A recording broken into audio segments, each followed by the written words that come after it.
the Minister of Finance, François-Philippe Champagne, does join me live right here in the foyer. Minister, it's a pleasure to see you. Thank you for making the time. Well, it's good. You have a great panel. Yeah, I do. I'm very lucky. Minister, in this budget, you substantially increased the size of the deficit and debt load. Based on a pitch that you will catalyze $500 billion in additional private investment in this country over the next 5 years, how do you know that will happen? Well, first of all, it's not just how much you buy or borrow, but why. And I think that's really the question that this budget answers, because people understand now better the difference between expense and investment. This is an investment budget. So the money that is going to be borrowed, you saw that in 28, 29, we're going to be matching our operating expenses with our revenues. So what you will see after these years is really investment in the Canadian economy. And why I believe in that, just take the example of a mine. So think about the last mile and the first mile and last mile tax credit we have offered, for example, or the one for critical mineral. Well, if you do these kind of things, you're enabling, obviously, private investment. I would say Canada will be the most competitive jurisdiction on a tax basis, probably of the OECD. And then you would catalyze it by the province, by the municipality, and obviously, first and foremost, the private sector. So this is really to supercharge growth. You know, you've seen the super deduction we've done for people who want to invest in plant and equipment, in technology, in building. I mean, we're addressing the productivity and competitiveness challenge that this country has been facing for a very long time. So that's why I think this is an investment budget, and the way for us to grow our economy is to invest and to provide the incentives in order for the private sector to bring and to have these investments in our country. And I do take that point, but I am, you know, I would say my impression after going through the budget is the pitch is we have to spend this much. I know you're going to say invest, but you're spending money, you're spending taxpayer money in order to garner a significant growth in the return on investment. And my question to you is, like, how do you know that that return will come? And I put to you with great respect, you were the ministry who oversaw decisions to put a ton of taxpayer money into the EV sector that is now blowing up in all our faces. Well, I mean, don't take it from me, take it from the International Monetary Fund, who first said the two countries of the G7 and in the world that stand out is Canada and Germany. And secondly, they said, well, smart economies that have the fiscal capacity. And when I say it's generational, what we've done in Canada compares very well to what Germany has been doing, which is the largest economy in Europe, and their generational infrastructure plan that you've seen. And what the International Monetary Fund said is that countries should be investing in infrastructure, in housing and productivity, because that's where you have the greatest multiplier. So obviously, when you make these investments, you know the multipliers, and you can see the impact on the economy. And that's why I say this is the kind of thing we needed to do in this country. People understand at home we have some headwinds. The world has changed. We live in a very different world, and the way forward for us, and I know you would want to use the word spending, but folks at home understand. When you go to the grocery store, you spend. When you buy a house, you invest. For government, it's about the same. You know, we need to, that's why we did the tough exercise of finding $60 billion, because we say we need to spend less to invest more, put our house in order. Canadians have been doing it at home. They've been tightening their belt. We did the same. But now it's the time to grow the economy, invest in housing, in our defense and our sovereignty. And I do have questions about those savings. But as you speak, it reminds me so clearly of a message you delivered as a different kind of minister under a different prime minister, but from the same party. When over and over the refrain from your government at the time was confident Canadians invest in themselves. And the promise was also for economic growth. Instead, what happened on a per capita basis is that GDP declined by 2.5% below pre-pandemic levels over the last 5 years. Liberals were not able to deliver on the promise that you're making tonight. Why is this time any different? But in fairness, Vashi, in fairness, the world has changed. I mean, people understand at home. The scope, speed, and scale of the change, I wish you would be at the G7 with me. When we sit together, we say what we're seeing today is unprecedented, probably since 1945. So you can compare a period before the world changed, when our largest trading partner decided to change the rules of the game, not only for Canada, but for the world. You know, pretty much every country of the world. I understand. So the world has changed so significantly that you can compare these two periods. It's like if you... But really, because you're saying the exact same things. We need to invest in ourselves in order to get a return on the investment, and you're guaranteeing that will come when it never did before. Well, I would say if you look at the things where you invest, and don't take it from me, go back to the International Monetary Fund, what they say. You don't need to take it You're from the minister, though. I want to take it from you. Canadians are looking to you for answers. I've been saying it very loud and clear. If you invest in infrastructure, if you invest in housing, if you invest in productivity and competitiveness, that's the way to grow the economy. And by making these investments, that's how we can make sure. That's why we say our investment will enable $1 trillion of investment, because if we're, my example of the mine, if you have, because of the incentive, the private sector investing, municipalities will be building a community around. The province think about the Ring of Fire will come and will do their part. That's the kind of thing we need in this country. So we are investing in the type of things that will make Canada stronger.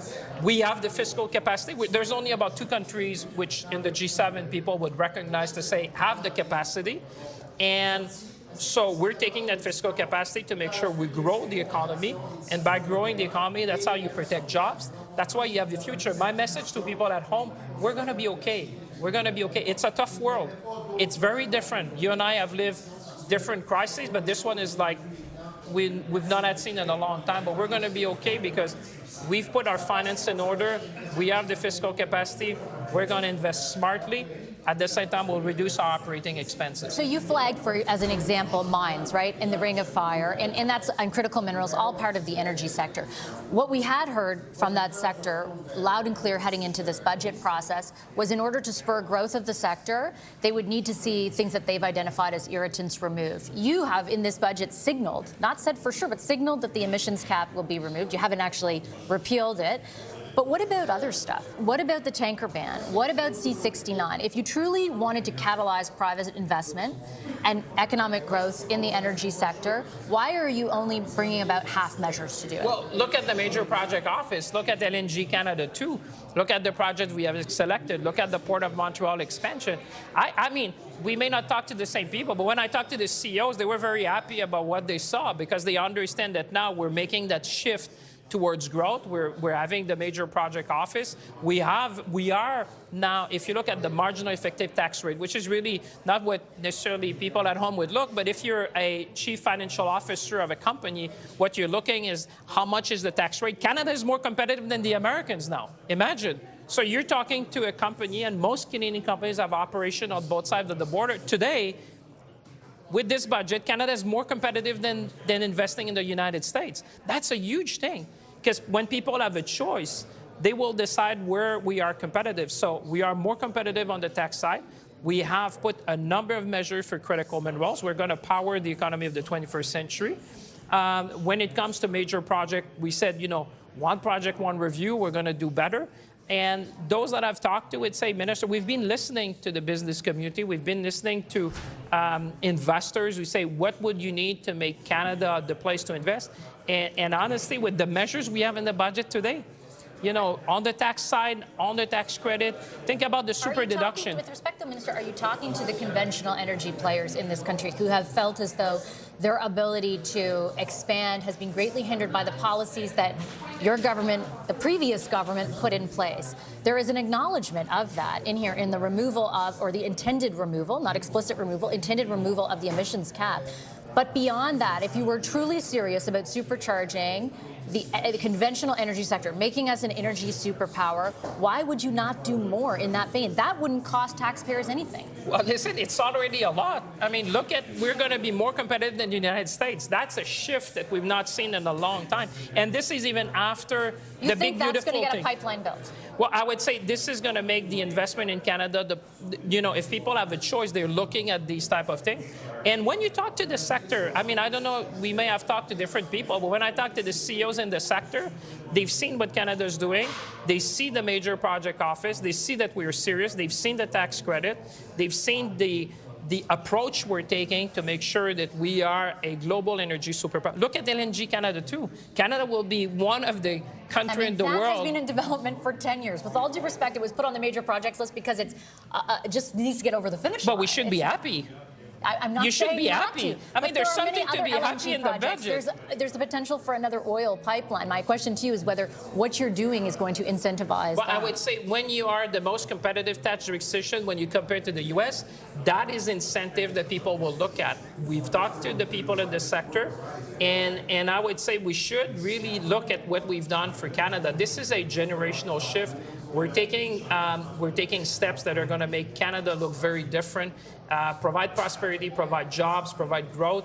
And at the same time, we're doing the smart thing that we need to do for a long time, and the time is to do it now. And so that's why I think if you look on the tax side, I'm very, very confident, because compare that to the United States. That's what you need to do, Vashi, because you have to compare what we do to the U.S. The amount of conventional energy investment in the United States has been going at a rate that far exceeds anything that's being happening in Canada. But I take your point. You think it's going to change? Okay. Give me a chance. We just issued the budget an hour ago. I hope for the best. Give me a chance. One final question, if you don't mind, Minister. I know your time is limited.